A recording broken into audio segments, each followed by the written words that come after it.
चलना शुरू करेंगे तो दूसरे कहेंगे कि दौड़ना शुरू कर दो। जैसे ही आप दौड़ना शुरू कर देंगे तो फिर दूसरे कहेंगे कि नहीं नहीं नहीं नहीं, वापस चलना शुरू कर दो। दूसरे आपको ओपिनियन देते रहेंगे, लेकिन आपको दूसरों के ओपिनियन पे नहीं जीना। आप सबको खुश नहीं कर पाएंगे। आप कितना भी कर लें, कुछ लोग आपसे कभी खुश नहीं रहेंगे।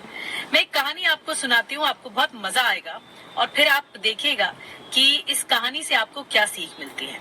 एक बार एक किसान, उसका छोटा बेटा और एक गधा यानी डोंकी, ये तीनों चल पड़े। दरअसल किसान को ना इस डोंकी को बाजार में, बड़े शहर में बेचने जाना था। उसे पैसे चाहिए थे।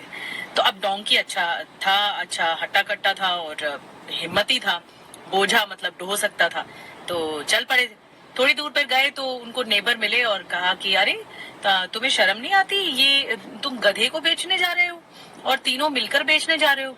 एक ओपिनियन आया सामने, उन्होंने इस बात को इग्नोर किया, वो लोग आगे बढ़ गए। थोड़ा आगे बढ़े तो बेटे की मर्जी थी कि पापा मैं इसके ऊपर बैठ जाऊं और इसकी सवारी करूं। तो किसान ने अपने बेटे को गधे के ऊपर बैठा दिया, डोंकी के ऊपर बैठा दिया और उसको खींचता रहा। अब थोड़ी दूर में गए तो एक आदमी ने देख लिया और कहा कि अरे बेटा, तुम्हें अच्छा लग रहा है कि तुम्हारे पिताजी चल रहे हैं, तुम्हें खींच रहे हैं, यही इज्जत है बुजुर्गों की। तुम्हें अपने पिताजी को जगह देनी चाहिए, वो बुजुर्ग हैं, वो बड़े हैं तुमसे। तो बेटा तुरंत उतर गया और पिताजी बैठ गए। फिर आगे चले थोड़ी दूर में तो एक टीचर मिला।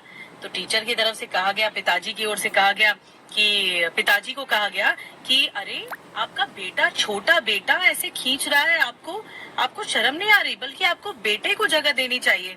आप बैठे हुए हैं एक जानवर के ऊपर और अपना आनंद ले रहे हैं, है ना, आराम फरमा रहे हैं, जबकि आपको बेटे को जगह देनी चाहिए।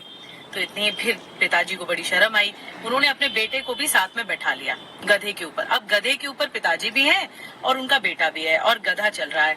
गधे की चाल ना थोड़ी थोड़ी स्लो हो गई। इतनी देर में जब वो पास हो रहे थे एक जगह से तो लोहार उनको मिला।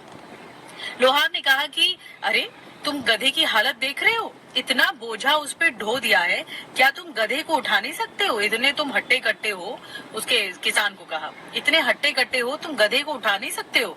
तो अब किसान थोड़ा शर्मिंदा हो गया। उसने क्या किया, बेटे को उतारा, खुद भी उतरा और गधे को अपने कंधे पर, अपनी पीठ पर लाद दिया और चलने लगा। फिर थोड़ी दूर बाद जब आगे बढ़े तो व्यापारी हंसते हंसते जा रहे थे, कुछ उसको देख रहे थे।